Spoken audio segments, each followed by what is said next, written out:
Hello, hello, hello, and welcome everyone out there in YouTube land. This is your host, Lizzabitty, coming to you live from Dubai. And today we are going to have a conversation with the gentleman you see on your screen. I'm going to allow him to introduce himself, but before we get started, please like, comment, meaning engage, as well as subscribe to the YouTube channel. I will link at the end of the video the Black Boys documentary. And at the end, if you have not watched it, please go and click on that icon and watch the Black Boys documentary. Okay, so before we get started with all of our conversations and questions, please introduce yourself and tell us where you are from originally. Well, hello there, Miss Lizzabitty. My name is Prince Kwaisi, and thank you for having me on your show. I'm originally from North Carolina. You may hear that little country accent, but hey, don't be surprised. I am well traveled. I came to Ghana in 2019 for the first time, and I fell in love with it. And I started to think about the process. So, life goes on, things happen, 2020 came around.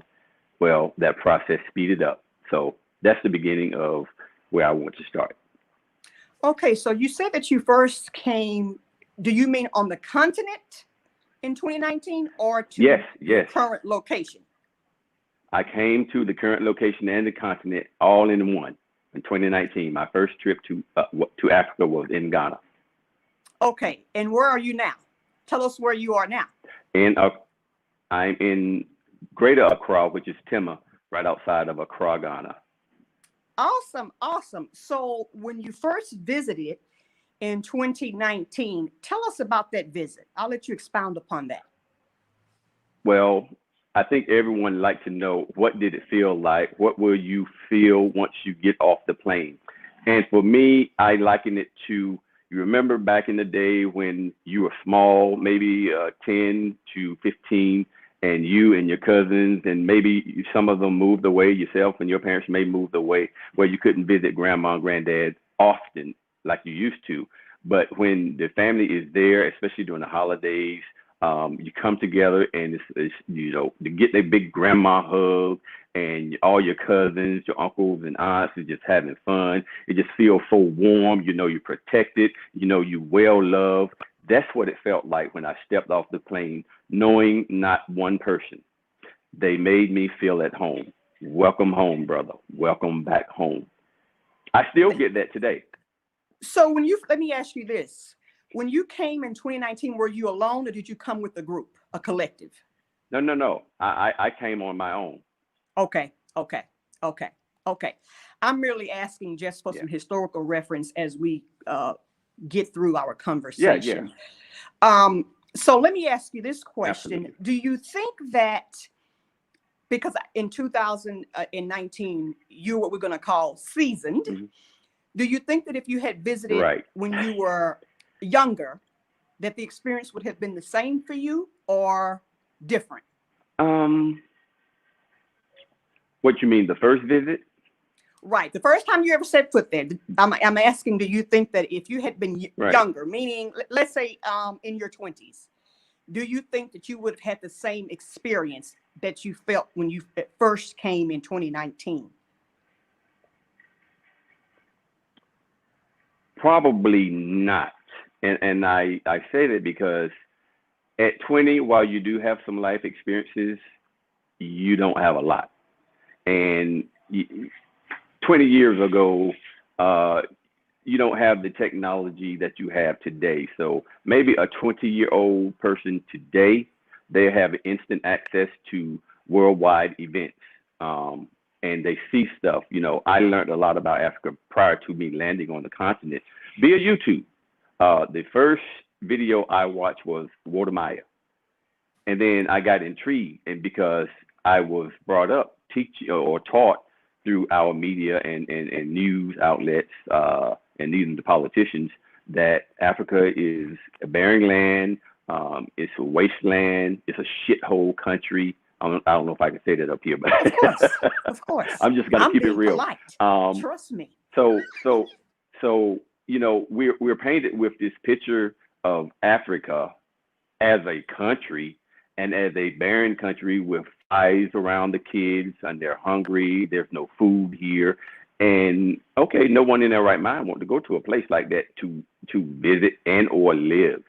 Uh, so fast forward to social media, and you can make friends online around the world, and communicate just like you and I are doing now. We're part of the group, and we have become family. And same thing with my African brothers and sisters here. I became family with some of the people here, and it may make it a little bit better to transition because you can transition over here by yourself or come over here to set things up and then bring your family behind or however you want to do it. There's so many options, and you're not going to feel like you're left alone. Understood. So what would you say, what drove you to have your decision to permanently recoat to Ghana? What brought about this change for you? What a great question, and I'm glad you asked that because I was itching to tell this part. So prior to March 15th, I had already purchased a ticket, already had my one suitcase, it's a big one, packed to come back to Ghana March 18th of 2020. On March 15th, Ghana closed their borders, and we all know what was happening during that time frame. COVID-19 is wreaking havoc around the world. So rightfully so. And if I was the president, I would have closed all African borders to those who don't live here because, you don't want to get the disease over here. So as we're enduring the pandemic and the political atmosphere in the United States of America, I had time to think. I was like, do I really, really need this, or do I want freedom? Because I've touched the ground, and I know what freedom feels like, tastes like, smells like. I chose freedom over survivorship, and since from early March to maybe probably the 1st of June, I said that one suitcase is about to have some brothers and sisters. I brought 8 suitcases over here. So since the COVID-19 started and the closure of the Ghanaian borders, I was packing, and I started to reduce my footprint, if you will, in America, so that it would be easier for me to transition from one continent to the next. And that's exactly what I did. I made a plan. I thought things through, and I followed the plan. And here I am. Look at these beautiful trees behind me, palm trees. Yes, I'm your not too far background is from the gorgeous. beach. And Sonovia here in the chat Yeah, said thank the you. same thing as well. Oh, the front ground's not gorgeous, Zenobia? Uh-oh. I'm just messing. Yeah, so I followed the plan and made a conscious decision to relocate my life. And, it's very easy for me to do because I've probably never stayed in any one place since I've been an adult more than 2 or 3 years. I guess I'm somewhat of a nomad. I'll pack up and move in a heartbeat. But I want to get somewhere where I am feel welcome and I want to, engage in the community in which I live. I didn't feel that where I came from. Yeah. Well, it's interesting how you spoke about, what drove your decision. I'm not sure if you have caught like the beginning of my videos for myself. I've lived on the continent before, in my 20s, and just actually, as you had said, even though there was not like this, yes, you had the internet, but it was not like it is now. And I experienced a lot of inner turmoil being a younger person and not knowing how to navigate that, if you will. So that cut my visit. I'm going to call it a visit since I didn't stay. That cut it short for me. But I had always said that I was going back. I never realized that it would take me this long to do that. just because, as you said, for me, life got in the way and kept getting me off my square. But there's nothing going to get me off my square now, you see. But I totally understand. And now it's more prevalent for me more than ever to do this. Because are you just going to keep going through the motions, or are you going to come to a conscious decision and say enough is enough? You know, once a person gets fed up, then and there you go. So it's nice to hear you say that. And you also mentioned that you're nomadic. I'm very nomadic myself. I've lived so many places. No sense in me starting to count. Yeah, I can tell. Yeah, so I totally understand. But typically, like what you were saying, when you are a nomadic person, you find that even if you collect stuff, you find that you know of the few items that you can and can't live without. So it's easy for you to maneuver and leave because you're not really tied to anything. They're just things. See, most people don't realize they're just things. Things can always be rebought. You know. Right. So absolutely. Yeah. So and even relationships, while they can't be bought or rebought, we have so much technology, albeit it's not ours, we still can use it for a period of time, to engage, so that you don't feel like you've abandoned your family and friends and loved ones back where they are, because they have yet to come to the conclusion that coming to the motherland is their right choice for now. Yes, totally agree. You also brought up, Kwasi, you brought up that, you wanted to be a part of your community there. So can you, if you want, now, if you don't want to, it's up to you. Can you detail some of the community things that you'd like to do there? Really, what's your plan while you're there, while you're here? Because you're going to be here permanently. And And being a person that's very organized and I plan things out, I have yet to plan that part out. I do know my strong points. However, I want to be in my own. This is an Airbnb I'm staying in for the next 6 months. During that 6 months, I'll be looking at my long-term housing opportunities somewhere that's very convenient and near the things that I like. And when doing so, I see a lot of opportunities to help the youth. And I think that I will get more fulfillment out of that because they are the future. Yes. And if they can't be brought up in a good, positive manner and have the resources, that my children even had, it'll just be a continual cycle of the haves and the have-nots. So I would like to help with that, and try to train, teach, show the youth, okay, this is how you go to work. This is how you budget financially for your home and for yourself. And this is how you save money for the future, because the future will come if you're still alive. So plan on being alive. Things like that. Even in America, we didn't have a lot of that. I was introduced to it in a program called Junior Achievement. I never had I never had the desire to be a business person, because I know once you become a business owner, your free time, you're still working, even in your free time. That's right. And fast forward, I became a business owner. But luckily I had the background and now the education and now the experience to go along with it. It just operates so seamlessly. So I would like to give back to the community in that way and helping along the way as I can. And I even thought about maybe adopting a family or two to, just to help out here and there. Correct. Well, the skills that you had mentioned, you're talking about life skills and soft skills. Yes. Which are needed actually across the continent.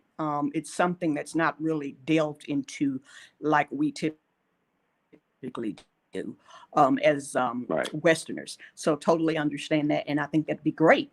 You can easily start up an NGO to work to do that work as well. I talked about NGOs a couple of days ago, and how we can definitely, give back Right. to our local communities. So, sidebar, what other, outside of Ghana, what other African countries have you been to? Can you tell us about that?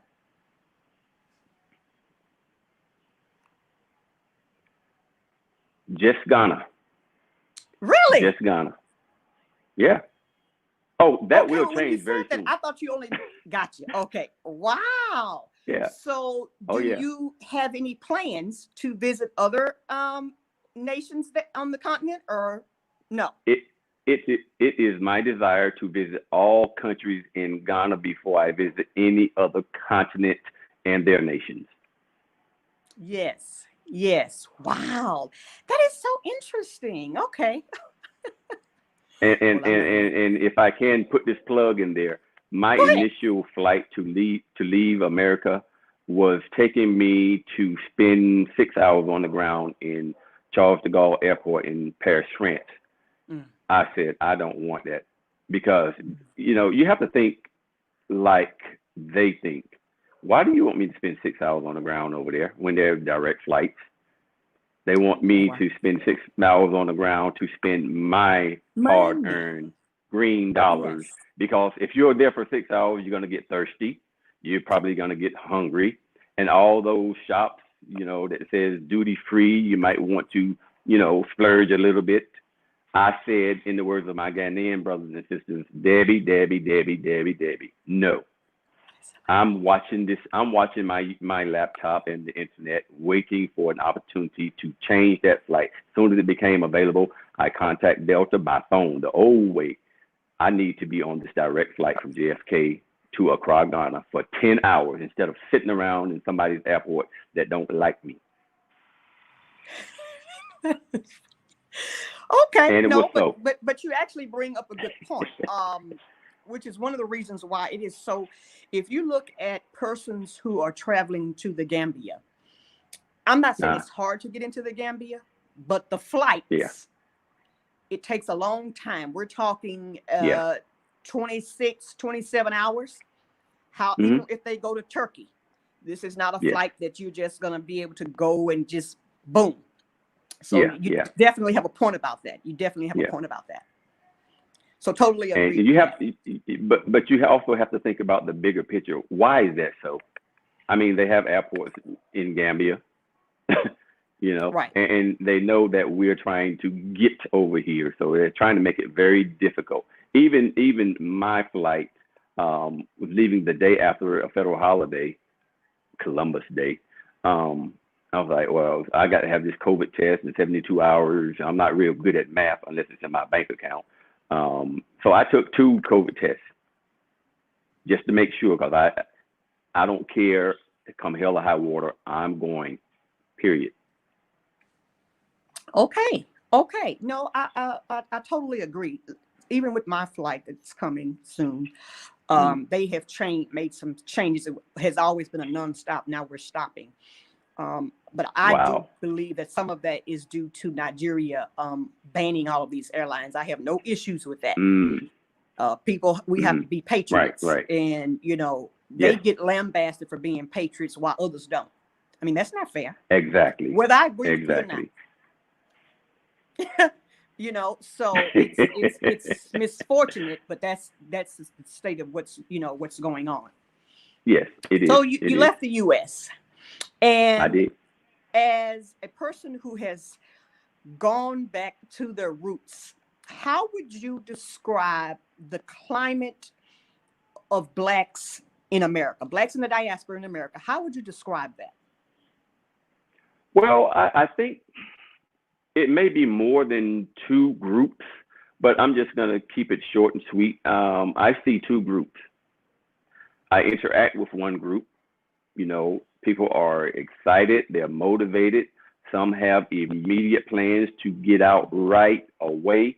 Some is planning a little bit, being a little bit more strategic because they have to tighten up some things, before they can prepare to depart. And I understand that, and I hope the availability for them to come on back home is there during that time frame. However, I haven't always listened to my inner core, which is that gut feeling, or as we sometimes say now, our ancestors speaking to us. I listened because after COVID hit, I said, okay, maybe I'm going to give this some time, and maybe I'll just fly over there in mid December before Christmas, because I know it's going to be a lot of stuff going on that time, and then the whole political climate in the country that we were taken to, just it has always been in a bad light, but they're like just pushing it in your face. Listen, I had an 89-year-old woman, white woman, 89. Oh, a 25-20? She had a 25-20. She had one foot on a banana peel and the other on the elevator. So I'm coming down from a dentist's office, coming downstairs, and I'm gonna make a right once the elevator door is open to depart. Well, the elevator's door is wide. It's very wide. There's no way, and I'm not that wide. She's wider than me, but we weren't going to be touching each other, passing, going out and in the elevator. And I have very long strides, and I move, really fast. I have long steps. And as I was exiting the elevator, now keep in mind, I have never been directly targeted with any kind of racism or discrimination. I'm pretty sure indirectly. I'm pretty sure of that, but never directly. This elderly 25-20, as I was off the elevator and she was entering the elevator, you black people are always in the way. I heard it with my ears, but my mind hadn't caught up with what my ears heard at the time. And I was almost at the door to exit the building. Then my mind caught up with my ears. So I turned around. I'm not a violent person.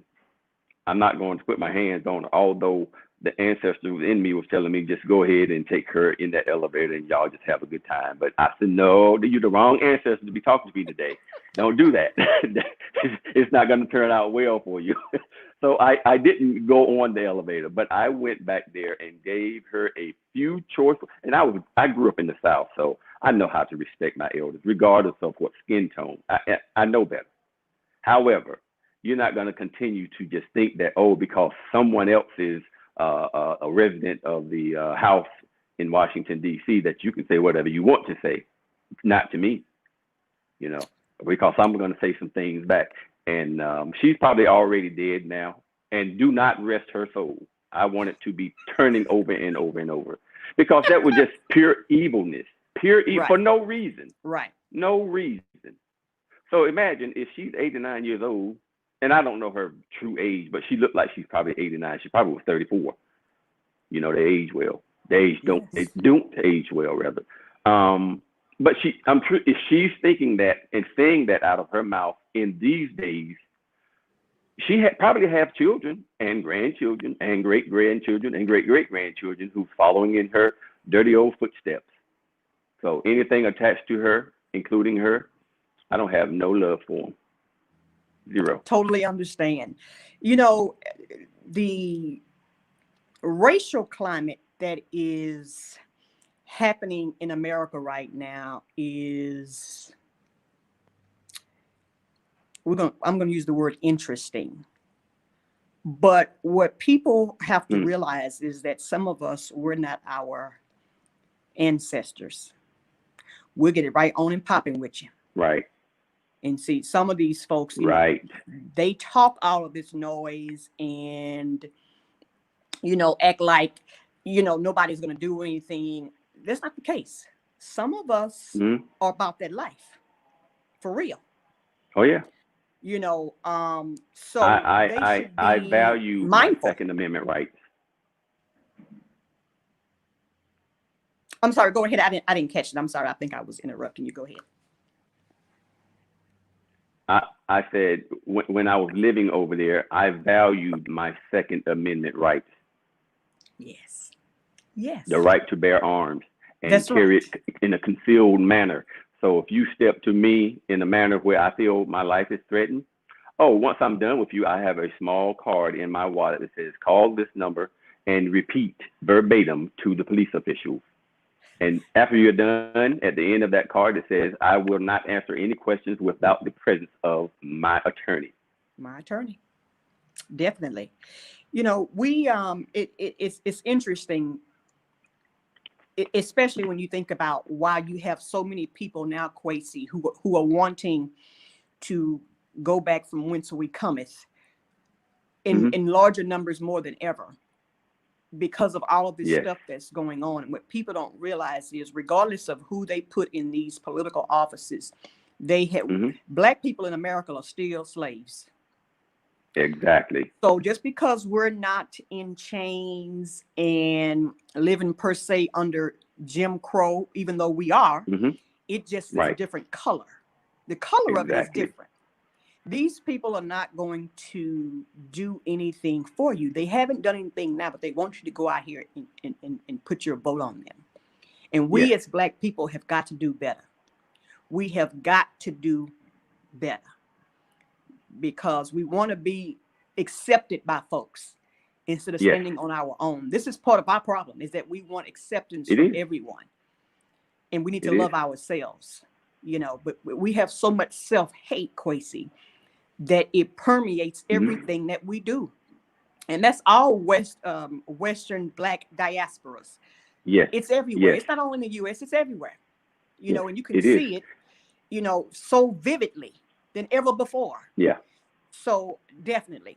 Okay, so let's move on. I I want to. Okay, I'm sorry. Go ahead. I had an opportunity to sit around a group of people last night doing a little slight birthday celebration, and we were discussing, the things going on in the land in which I came from, and how they want to go there. I enjoy those conversations I'm sure you do. because it's an opportunity. It's an opportunity for me to teach and enlighten. Because, and I'll be frank with you. I don't know if this is going to be one of your questions later on, but you might have to scratch it off because I'm going to go ahead and answer it. I watch a lot of videos of us in the diaspora, and people talking about healing. And when I first heard, I said, well, "What are they healing? What's? I mean, yeah, I know we have some traumatic events that occurred, but I haven't had any traumatic event directly occurring to me in any manner. So what is this healing?" So I was like, "Oh, just some rubbish and rhetoric," and so I kind of waved it off, but not all the way. And as I continue to watch other YouTubers and other people in the diaspora listen and discuss this healing thing, and I became awake. We have the Woke 28 Yes. in one of the other YouTube families. I became awoke and realized that, hey, I probably do need some healing, because my mind has been trained in a manner in which it should not be trained. And an example that I share with the group that I was hanging with yesterday or last night is that when my son was small, and I had bought him one of those video games, Nintendo, whatever. And, whenever I open up any electronics, I need to read the manual. So I go and read the manual word for word, highlight some things, make some notes, and then I'll go to the equipment. Well, meanwhile, while my son is ripping the packages off of his box, and I've already taken the instructions out, and I'm over here on the side reading. And I was in depth in my reading, and I turned around. He already had it open at 5 years of age, open and plugged in, and was playing the game. I was like, and my African brothers and sisters, they says, "Oh yeah, we know how to do things, just by doing it. We don't have to read." And one of the guys says, "Some of us don't know how to read, And I was like, that makes sense, because we're poison. See, as a young kid, when you're growing up, you don't have a lot of conditioning. Yes. You get it as you continue to grow by going to their schools, by listening to their television, so forth and so on. Then you'll be conditioned. I was conditioned. I was conditioned to read that manual that I never even got a chance to put forth the work in it because my young son, who wasn't in condition, did the work for me, or actually for himself. And it was great. Here's what's interesting with that. You said several things. One of the things I'm sure you're familiar with, you talked about healing, mental healing. And as you know, the psychosis of Black America, in that everything that has been inflicted upon us and the people that came before us, you're basically living in a state of fear. And so to be in a constant state of heightened fear, that plays on your mental psyche. You know, imagine you're a father and having to think about every time your son goes out of the door or your husband goes out of the door, that they may not return home, not by normal incidences that do happen. People get killed every day in car wrecks, et cetera, but that your child is going to be murdered by the police, and the police are not going to get any charges for murdering him. They're going to get charges for bullets that went into your neighbor's house. See, we have got to get healing. Just as you said, what you're saying is absolutely correct. There is a need for us to get healing. And I don't know, Kwasi, if you follow ES, but she does a lot of positive talk and things about divinations and spirituality and all of that, so that we can get some healing. She always talks about this because we do need healing. So it's interesting too. Absolutely. Now that you're mentioning that, yes, we need that. We need that. And so I'm not the only one that needs, and as you said, you need it yourself. So the second caveat to that is the fact when you talked about how you had an interesting conversation with some of the persons who you were with, and they were saying that they want to come to the United States. So part of this, for all of those folks who are watching and they're in the bushes, see, this comes from Western societies showing the indigenous people lies of grandeur on the television station. Okay? Just like they lied to us and said that everyone was all starving with big stomachs on the continent. So the same bill of goods that they sold you and I, Kwasi, they sold to them. Because if you approach the average native Alkebulanian, okay, I don't care which 54 countries they come from, most of them were not educated about the transatlantic slave. Okay, so they don't really know what our ancestors went through, Kwasi. So it is hard at times for them to empathize with us because they have no knowledge of that. And I don't know, a while ago, months and months ago, Carl Simpson, or was it Walter Meyer? One of them did a video about that because it's not in the education system. And keep this in mind, Kwasi. When these countries' education systems mirror British or the U.S. systems, and some European, you have that international baccalaureate program. They are not educating them on the truths. So they've been lied to as well. So we have to have an understanding for them, and they have to have an understanding from us, and we have to educate each other about that because of the simple fact that they truly don't know. So yes, they think that going there is just better than anything. I mean, you would think that too, if all you've been told and been sold was a bad bill of goods, was a good bill of goods. You thought it was good. Absolutely. You didn't know it was bad until Kwasi told you it was bad. Exactly. So we also had a discussion about, I said that, and I told them, like, okay, I needed to heal, but I needed to start the healing process before I boarded my flight, so that when I get here, I can start the next phase of the healing process. Just getting rid of this. We're in the U.S. is a very individualistic society, Over here, it's the opposite. So I have to come out of that mindset. It's a total mind shift. That's just one example. And they are under the impression that America is great and you can go there and live free and do all these great things. And I had to explain to them, because most of their motivation is money to go to America. Most of their motivation is money. I would say 99.9% of their motivation to go to America is money. And I tell them, money cannot buy you happiness. Money can buy you a lot of things, but happiness is one that it cannot buy.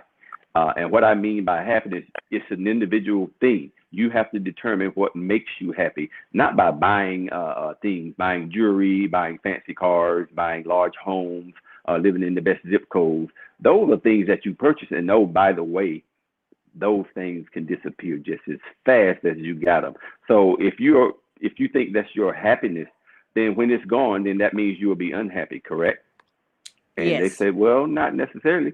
I said, right, because you currently don't have those things right now, and you're sitting at the same. Yes. Are you there, Kwasi?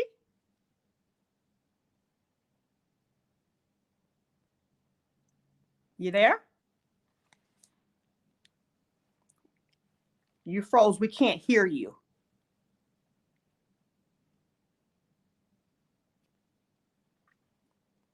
Okay, for those of you who are in the chat, it seems that our host has frozen. We were in the midst of a great conversation. Let's give him a few more seconds to see if he can maneuver. Thank you all who are in the chat. Please make sure that you like the video.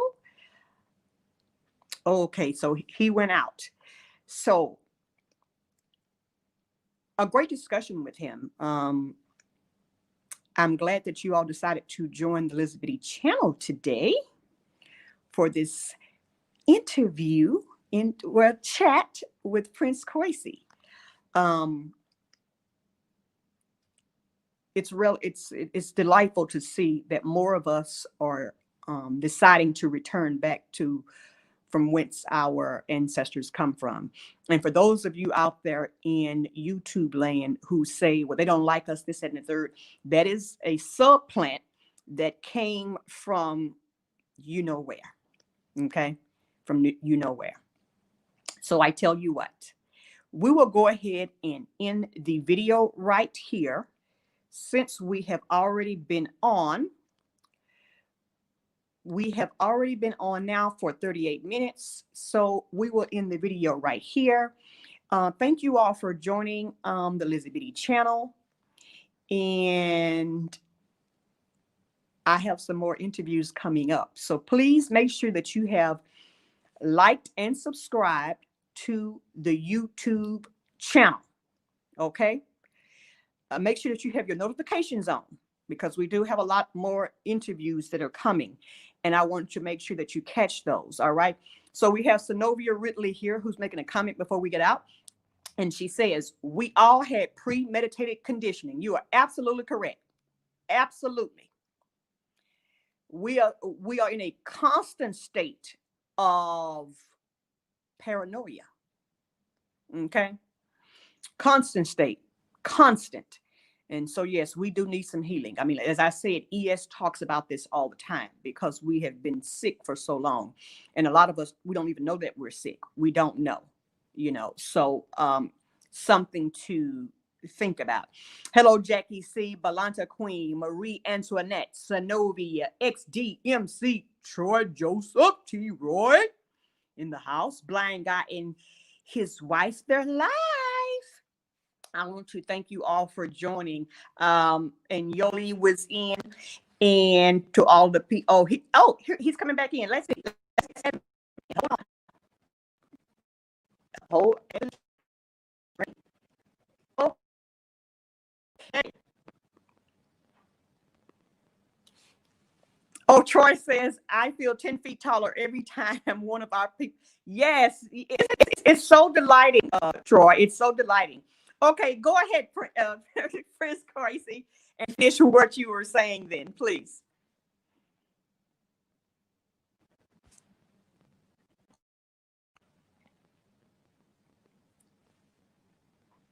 We can't hear you. I think that something's happening with your microphone.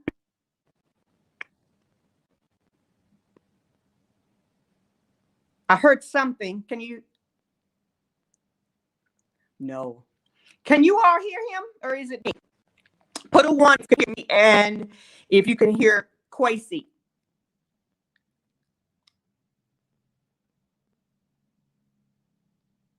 It may have been something that came out and came. Hold on.